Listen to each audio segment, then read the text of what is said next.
আজকে এটা ইনসার্টের ভিতর থেকে আমরা ক্রস রেফারেন্স বলে অপশানটা করব, ঠিক আছে।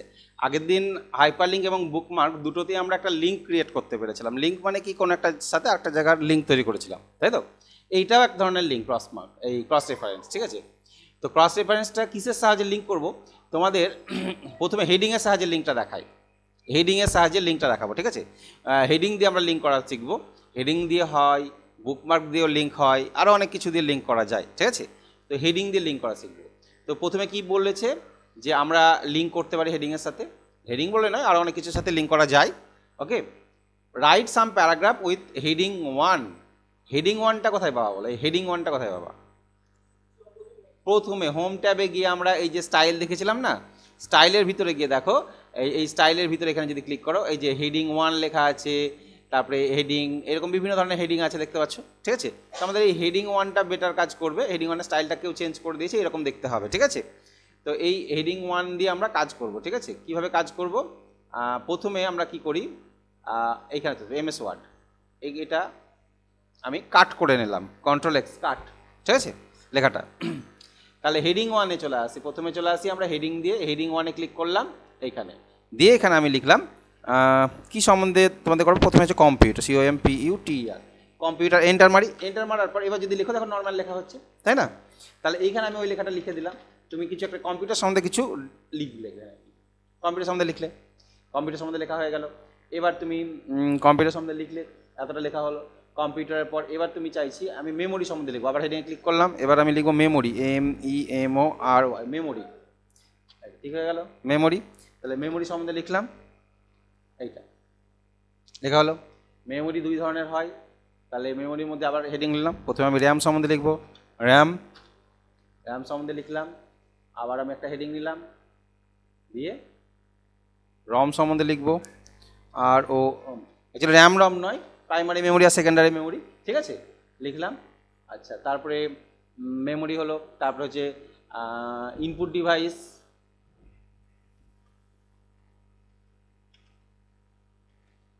ডিভাইস, তার সম্বন্ধে আমি লিখলাম কিছু নোট, ঠিক আছে, নোট লিখে রাখলাম। আবার হেডিং নিলাম output, OUTPUT, output device, output device সম্বন্ধে কিছু নোট লিখে রাখো। তাহলে আউটপুট ডিভাইস সম্বন্ধে কিছু লিখে রাখলাম। এইভাবে তুমি প্রত্যেকটা টপিকের সম্বন্ধে লিখে রাখো। আমরা লিখি তো নোটস করি যখন কোনো একটা টপিকের হেডিং দিই, এটা তো হেডিং, এটাকে হেডিং বলে, অর্থাৎ এই হেডিংটা দেখে আমরা বুঝতে পারি যে এখানে কী লেখা আছে। তাহলে এইভাবে তুমি পরপর হেডিং দিয়ে কিছু নোটস তৈরি করলে, এবার ডকুমেন্টসটা তো অনেক বড় হয়ে যেতে পারে, 8 পাতা 10 পাতা 20 পাতা হয়ে যেতে পারে তোমার। তখন কি হয় যে তুমি এখন কম্পিউটার সম্বন্ধে পড়ছো, তাহলে এটাকে ইন্টারমিডিয়েট একটু নিচে নামালাম, কারণ ওপরে আমার লাগবে, ঠিক আছে। এটাকে নর্মাল করে নিলাম, ঠিক আছে। এবার দেখো, এই যে উপরে আমি চাইছি সূচিপত্র টাইপের করতে, অর্থাৎ যতগুলো আমার টপিক দেওয়া আছে সেই টপিকের নামগুলো উপরে থাকবে। আমি যে টপিকটা পড়ার ইচ্ছা সেই টপিকের উপর ক্লিক করলে যেন সেইখানে ডাইরেক্টলি চলে যায়, বুঝতে পেরেছো তো। এইটা হচ্ছে আমার ক্রস রেফারেন্সের মেন কাজ। তাহলে আমি কি করব, এইখানে এবার ইনসার্টে গিয়ে ক্রস রেফারেন্সে ক্লিক করব, ঠিক আছে। আগে হেডিং দিয়ে তৈরি করে নেবে, ঠিক আছে। এই ক্রস রেফারেন্সে ক্লিক করো, ক্লিক করার পর এবার কাকে নিবে তুমি, নাম্বার আইটেম লেখা আছে, আমি রেফারেন্স টাইপটা নাম্বারের সাথে আমি লিঙ্ক করবো না, আমি কার সাথে লিঙ্ক করবো, হেডিংয়ের সাথে লিঙ্ক করবো। হেডিং আছে, দেখো বুকমার্ক আছে, ফুটনোট আছে, এন্ড নোট আছে, আরও অনেক কিছু আছে, টেবিল আছে, ফিগার আছে, ইকুয়েশন আছে, এদের সাথে করা যায়। তো বুকমার্ক আমি আগের দিন দেখেছি বুকমার্কের সাথে লিঙ্ক করে রাখতে পারি, যেখানে যেখানে বুকমার্ক করেছি সেইগুলোকে এখানে বসিয়ে দিতে পারি, ঠিক আছে, সেটাও করতে পারি। তো আমি হেডিংয়ের সাথে করি, হেডিংয়ের সাথে করলাম, তখন হেডিংয়ের নামগুলো চলে এসেছে, কম্পিউটার, মেমোরি, র্যাম, রম, যা ছিল।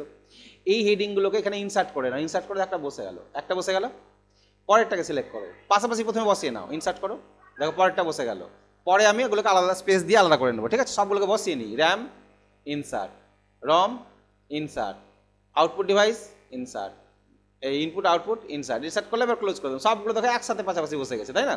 এবার কি করবো, কম্পিউটার এখানে ক্লিক করলাম, এটাকে তুমি একটা স্পেস দিতে পারো, বা তুমি নিচে নামিয়ে দিতে পারো, নিচেই নামিয়ে দিই, বলো নিচেটাই ভালো লাগবে। তাহলে এটা ইন্টারমিডিয়েট, এখানে ক্লিক করো, ইন্টারমিডিয়েট নিচে নামিয়ে দাও, এটাতে ক্লিক করি, নিচে নামিয়ে দিই, এটাতে ক্লিক করে নিচে নামিয়ে দিলাম। তাহলে এইগুলো হলো আমার সেই হেডিংগুলো। এদিকে আমি যদি মনে করি হোমে গিয়ে একটু স্টাইল কালার করে দেবো, একটা কালার দিয়ে দিলাম, যেখান থেকে কোনো একটা কালার দিয়ে দিলাম, ওকে করলাম, একে একটু বোল্ড করে দিলাম, একে একটু বড় সাইজের করে দিলাম, এবং এদের যে গ্যাপিংটা আছে, গ্যাপিংটা আমরা লাইন স্পেসিং এখান থেকে করে দিলাম, গ্যাপিংটা কমিয়ে দিলাম, ঠিক আছে। তাহলে দেখো এখানে লাল কালার দেখাচ্ছে কেন? আচ্ছা ঠিক আছে, তাহলে দেখো এর সাথেও লিঙ্ক আছে, এর সাথেও লিঙ্ক আছে, এর সাথে লিঙ্ক আছে, ঠিক আছে। এবার তুমি কোথায় যেতে চাইছো বলো, কি সম্বন্ধে পড়াশোনা? আমি চাইছি রম সম্বন্ধে পড়বো, তাহলে কন্ট্রোল প্রেস করে রমে ক্লিক করো। কোথায় চলে এলাম? রমে, ডাইরেক্টলি রমে চলে এলাম, ঠিক আছে। বইয়ের যদি সূচিপত্রে তুমি ক্লিক করে ওই পাতায় চলে যেতে পারতে তাহলে ভালো হতো না? হ্যাঁ, এখানে নাই, তাহলে আবার প্রথমে কি করে যাবো বলো, আবার ফার্স্টে কি করে যাবো? মাউস দিয়ে স্ক্রল করে করে উপরে যাবে, না ডাইরেক্টলি প্রথম পাতায় কি করে যাবে?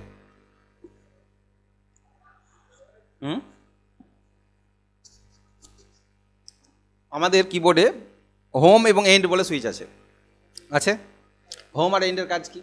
দেখো কার্সারটা এইখানে, কার্সারটা এখানে আছে তো, এন্ড টিপো কিবোর্ড থেকে, দেখো এন্ড টিপলে লাইনের শেষে চলে গেল, একদম ডাইরেক্ট লাইনের শেষে। হোম টিপলে কোথায় আসছে? লাইনের প্রথমে আসছে। তাহলে কার্সারকে শুধু এন্ড এবং হোম দিয়ে লাইনের প্রথমে এবং শেষে নিয়ে যাওয়া যায়, কিন্তু কন্ট্রোল প্লাস যদি হোম টিপি তাহলে একদম পেজ ডকুমেন্টের ফার্স্টে চলে যাবে, আর কন্ট্রোল প্লাস এন্ড টিপলে ডকুমেন্টের লাস্টে চলে আসবে, ঠিক আছে। তাহলে কন্ট্রোল প্লাস হোম একদম ফার্স্টে চলে এলাম, তাহলে কন্ট্রোল হোমটাকে ইউজ করে আমরা প্রথমে চলে আসতে পারি ডাইরেক্টলি। শর্টকাটটা মনে রাখবে, কন্ট্রোল প্লাস হোম। এবার তুমি দেখো যেটাতে ক্লিক করবা, ঠিক আছে, আমি এটার সাথে ক্লিক করব, ডাইরেক্টলি কোথায় চলে এলাম আমরা? ইনপুট ডিভাইসে। তাহলে এই হচ্ছে ক্রস রেফারেন্স, বোঝা গেল? তাহলে ক্রস রেফারেন্সের সাহায্যে একইভাবে তুমি যদি কিছু জায়গার বুকমার্ক করে রাখো, সেই বুকমার্কগুলোকেও লিঙ্ক করতে পারবা ক্রস রেফারেন্সের সাহায্যে, ঠিক আছে। বুকমার্কটা একটা বুঝিয়ে দিই। আমি এর আগের দিন বুকমার্ক করেছিলাম না, এখানে এখানে এখানে কিছু কিছু জিনিসের বুকমার্ক করেছিলাম তো, এই আমাদের এই ডকুমেন্টটাতে। আমি ফার্স্ট পেজে চলে যাই, ভালো করে ফলো করে বুকমার্ক আছে কিনা আমি একবার দেখে নিচ্ছি। ধরে নাও এই যে MS Word, Excel, PowerPoint, Visual FoxPro, typing, আমি চাইছি এমএস ওয়ার্ডে যেই ক্লিক করব এমএস ওয়ার্ডের টপিকটা যেন খুলে যায়, বুঝতে পেরেছো? হ্যাঁ, তাহলে আমি কি করি, এইখানে যে এমএস ওয়ার্ড 2007 লিখেছি এর সাথে আমি তাহলে একটা লিঙ্ক করে রাখি, ঠিক আছে। কী করে লিঙ্ক করব? তাহলে আমি কি করি, কি ওইটাকে এমএস ওয়ার্ড যেখানে লেখা আছে, ঠিক আছে, এমএস ওয়ার্ড আমাদের ওইখানে যেখানে আছে, আমি ফাইন্ড করে এমএস ওয়ার্ডে গেলাম, MSWORD ওয়ার্ড, তাহলে আমাদের এমএস ওয়ার্ড আছে এইখানে। তাহলে এই যে এমএস ওয়ার্ড লেখাটা আছে এইটাকে আমি কি করি, বুকমার্ক করে রাখতে পারি। সিলেক্ট করলাম, দিয়ে ইনসার্টে গিয়ে কি করব, এটাকে বুকমার্ক করে রাখবো, ঠিক আছে। এটার নাম কি দিয়ে দিলাম, শর্টকাটের নাম দিয়ে দিলাম এমএস ওয়ার্ড, একসাথে দিতে হবে কিন্তু, ঠিক আছে, অ্যাড করে দিলাম, ওকে। আর একটা বুকমার্ক করি, এমএস এক্সেল, কন্ট্রোল F, ফাইন্ডে যাই, MSEXCEL, এমএস এক্সেল ফাইন্ড করি, এই তো এমএস এক্সেল। তাহলে এটাকে সিলেক্ট করলাম, এটা বুকমার্ক করলাম, এর নাম দিলাম এক্সেল, EXCEL, ঠিক আছে, এটার কি নাম দিলাম, এক্সেল। এইভাবে আমি পাওয়ার পয়েন্টটাকে করে রাখি, তাহলে কন্ট্রোলে power point, POWER, power point, ঠিক আছে। তাহলে পাওয়ার পয়েন্টটাকেও সিলেক্ট করলাম, সিলেক্ট করে বুকমার্ক করে রাখলাম, দিয়ে লিখলাম পাওয়ার বা PPT নাম দিয়ে দিলাম, শর্টকাটের নাম দিলাম PPT, ঠিক আছে, ওকে, অ্যাড করে দিলাম। তাহলে এই লোকেশনগুলোকে বুকমার্ক করে রাখলাম। এবার তুমি কম্পিউটারে বুকমার্ক খুলে এখান থেকেও ডাইরেক্টলি যেতে পারো, CIT-তে ক্লিক করো, অ্যাড গো টু বলো, দেখো ডাইরেক্টলি CIT চলে আসবা, ঠিক আছে। এক্সেলে ক্লিক করো, গো টু বলো, এক্সেলে চলে আসবা। এখানে এমএস ওয়ার্ডে ক্লিক করো, গো টু বলো, এমএস ওয়ার্ডে চলে আসবা। PPT-তে ক্লিক করো, গো টু PPT-তে চলে আসবা। আউটপুট ডিভাইসে ক্লিক করো, আউটপুট ডিভাইসে চলে আসবা, ঠিক আছে। তাহলে আমি এটা ডাইরেক্টলি করতে পারছি এখান থেকে। সেটাকে আমি কি করতে পারি,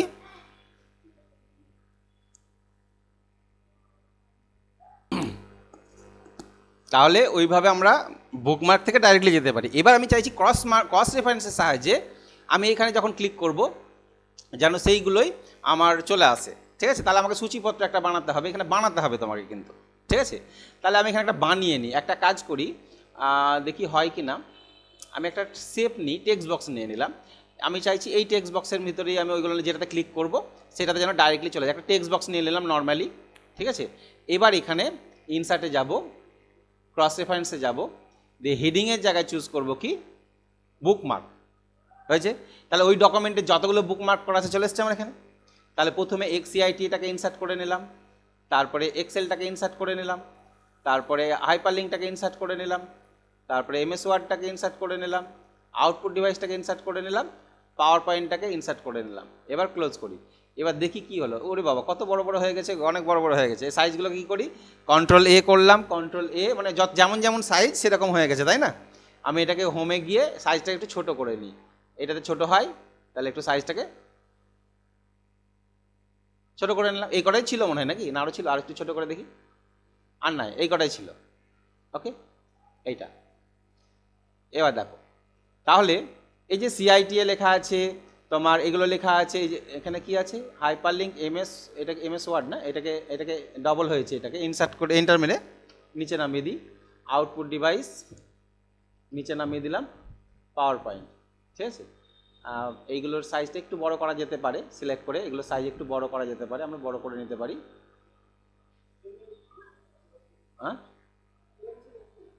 হ্যাঁ, এমটাও সিলেক্ট হয়ে যাচ্ছে, এই শিফট ধরে অ্যারো দিয়ে এইটুকুটা থাক আগে, এখান থেকে সাইজটা আমরা চুজ করে এই একটা ফন্ট চুজ করে নিই, যে কোনো একটা, সাপোজ হয়তো এরিয়াল ব্ল্যাক ফন্ট করে দিলাম, আর সাইজটা এখান থেকে ফিক্সড করে দিলাম 10, 12, 12 করলে এই বড় আসছে। ঠিক আছে, এটা যদি সিলেক্ট করি, এটাও তাই 12 করলাম, আর এখানে একটা গ্যাপিং আছে, এই গ্যাপিংটা রিমুভ করে দিই, দেখি রিমুভ হয় কিনা। প্রথমে অ্যাড স্পেস করব, তারপরে আবার রিমুভ স্পেস করবো, তাহলে সবগুলো একসাথে রিমুভ হয়ে যাবে। ঠিক আছে, আচ্ছা এবার হচ্ছে দেখো, আমি যখন কন্ট্রোল প্রেস করে সিআইটিএতে ক্লিক করছি, এখানে আছে, আমি এমএস এক্সেলে যখন ক্লিক করব ডাইরেক্টলি এমএস এক্সেলে চলে এলাম। ঠিক আছে, আবার কন্ট্রোল প্লাস হোম টিপলাম, প্রথমে চলে আসবো, এখান থেকে কী করবো, কিবোর্ডে কন্ট্রোল প্লাস হোম, তাহলে তুমি আবার প্রথমে চলে যাবে। হ্যাঁ, এবার তুমি পাওয়ার পয়েন্টে ক্লিক করে, সেফটা একটু বড় করে নিই। আচ্ছা, পাওয়ার পয়েন্টে যেই ক্লিক করবা, কন্ট্রোল প্রেস করে দেখো পাওয়ার পয়েন্টে ডাইরেক্টলি চলে আসবো। তাহলে এইটা লিঙ্কটা ক্রিয়েট করে রাখা, এটা হচ্ছে লিঙ্ক ক্রিয়েট করে রাখা, কন্ট্রোল প্লাস হোম। এবার তুমি কোথায় ক্লিক করবা, আউটপুট ডিভাইস সম্বন্ধে, তাহলে আউটপুট ডিভাইসে গিয়ে কন্ট্রোল প্লাস ক্লিক করো, ডাইরেক্টলি আউটপুট ডিভাইসের লোকেশনে চলে আসবা। এইভাবে আমরা একটা নোটস তৈরি করলে তার সূচিপত্রের সাথে যদি লিঙ্ক করে রাখি, আমি ডাইরেক্টলি যে লিঙ্কে ক্লিক করবো সেই লিঙ্কটা ওখানে আমার পৌঁছে দেবে। এইটা হচ্ছে কম্পিউটারের সুবিধা। তাহলে এইগুলো কোনো কোনো সময় কাজে লাগে, এটা হচ্ছে ক্রস রেফারেন্স, বোঝা গেল? তাহলে ক্রস রেফারেন্সের সাহায্যেও আমরা লিঙ্ক ক্রিয়েট করতে পারবো, সেটা বুকমার্ক হতে পারে, হেডিং হতে পারে, ঠিক আছে, এন্ড নোট হতে পারে, ফুট নোট হতে পারে, তবে তুমি যেগুলো করে রাখবা সেটার উপর। ঠিক আছে, এটা একটু প্র্যাকটিস করবে। এই নোটসটা দেখবে আমি হেডিং দিয়ে করিয়েছি, এখানে যেটা লেখা আছে নোটসটা কই আমাদের, তাহলে আমি কন্ট্রোল প্লাস এ ফাইন্ড করি, কোথায় ছিলাম, বুকমার্ক, তাই তো? বুকমার্ক মনে হয় একসাথে আছে, এই যে এইখানে ছিলাম, ও ক্রস রেফারেন্স। তাহলে আমরা ক্রস রেফারেন্সে কী করলাম, হেডিং দিয়ে লিখলাম, তারপরে ক্রস রেফারেন্সে ক্লিক করব, রেফারেন্স টাইপের মধ্যে থেকে হেডিং চুজ করলাম, তারপরে সিলেক্ট হেডিং নেম, ইনসার্ট, তারপরে সবগুলো ইনসার্ট করে নেওয়ার পর close the window, set the heading পজিশানগুলো সব সেট করে নাও, নিজে নিজে সাজিয়ে নাও। এবার control plus click on the heading name, তাহলে তুমি সেই জায়গাতে ডাইরেক্টলি চলে যেতে পারবে। এইটা ছিল স্টেপ, ক্লিয়ার?